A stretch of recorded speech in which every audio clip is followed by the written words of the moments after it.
Hey, Valley Rise Church, welcome to day 13 of 21 days of prayer. Hey, I'm so excited you're joining me this morning.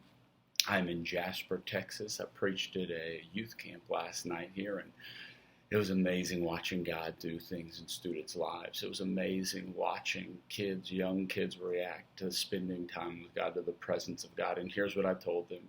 I said, listen to me.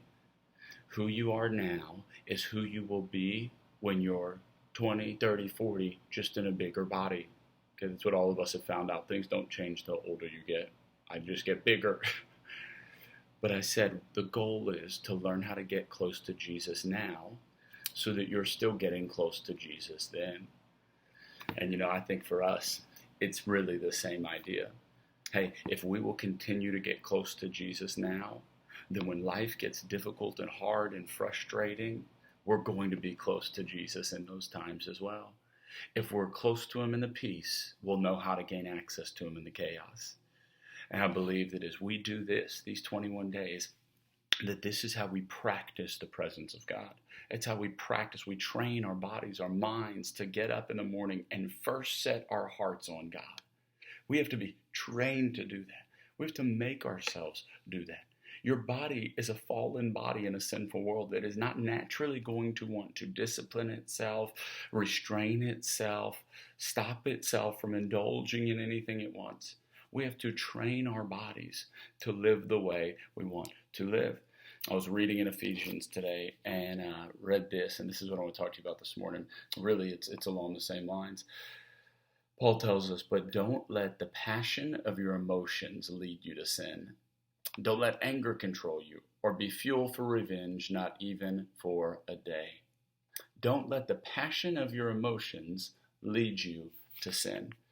Hey, just like I was talking about, we have to train our bodies because our body's natural state is not, I want to wake up and spend time with God and I just want to be healthy. I want my soul to feel right and I want to feed it good things and No, that's not. Oftentimes, we're tempted to give in to the passion of our flesh. The passion of our flesh. That's what he's talking about. The passions of your emotions, your flesh. Reacting off of things that your flesh wants. The passions of your emotions. Your emotions is part. We always talk about you have three parts. You are a spirit. You have a soul. You live in a body. And your soul is your mind, your will, and emotions. And the battle that all of us are in continually is our soul versus our spirit. Our soul and our body, really. Our soul, which is our mind, will, and emotions, the things we want, the things we feel, the emotions we go through. Our body, the physical cravings we have.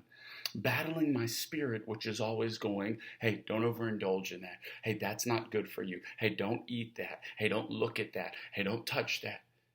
And as we train our bodies to not be led by the passion of emotion, our bodies, our souls, our flesh, but to be led by the passion of the Spirit, by the desire to spend time with God. You know what I found the mornings I spend good time with God like this? Man, I'm so much easier to control throughout the day. My brain is easier to control. My actions are easier to control. My mouth is easier to control. It's like a peace is on me when I'm not walking by the passion of my emotions, my body, my flesh, but by the discipline of my spirit. And a lot of us have to make that decision in this 21-day journey, whether it's through fasting, maybe TV or social media or something you just enjoy that you're setting aside for a time, whether it's your fasting food and you're telling your body no. All of us are learning to discipline parts of us. And if I can discipline my body to get up every day and spend time with God, if I can discipline my flesh to not indulge in things that it shouldn't indulge in, to not feast on things, not to set things before my eyes, not to listen to things that I don't need to listen, not to take in junk to my soul, but to feed my spirit. That's what you're training your body to do, so that when you're in moments that matter, you're not reacting out of the passion of your emotions, you're reacting out of the practice of the presence of God.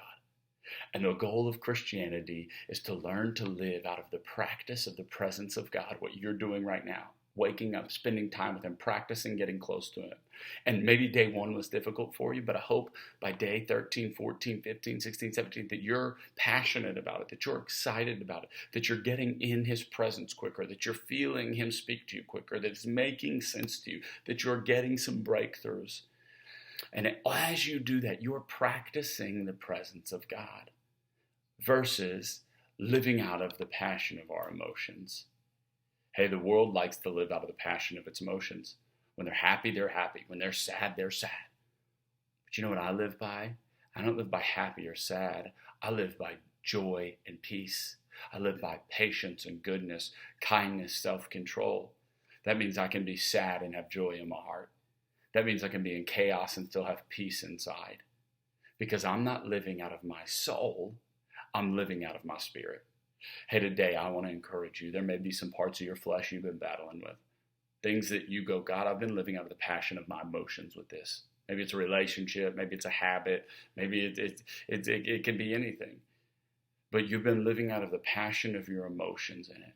And you say, God, today I need to give you that. I don't want to live out of the passion of my emotions. God, I want to live out of the practice of the presence of God. I want to spend time with God and know that the closer I push to Him, the closer He is to me. I want Him to change me from the inside out every day, Christian. That's my prayer for you. God, change me from the inside out. Change us from the inside out, God. That as we practice your presence, we don't have to worry about living out of the passion of our emotions. Who we become is different because of the time we spend in the morning with Jesus. Hey, I hope that you're figuring that out. I hope you're experiencing that. I hope it's exciting you and fueling you to spend more time with Jesus. Continue pressing on. That momentum's there. I'm so proud of you. I know it can be difficult. You're doing amazing.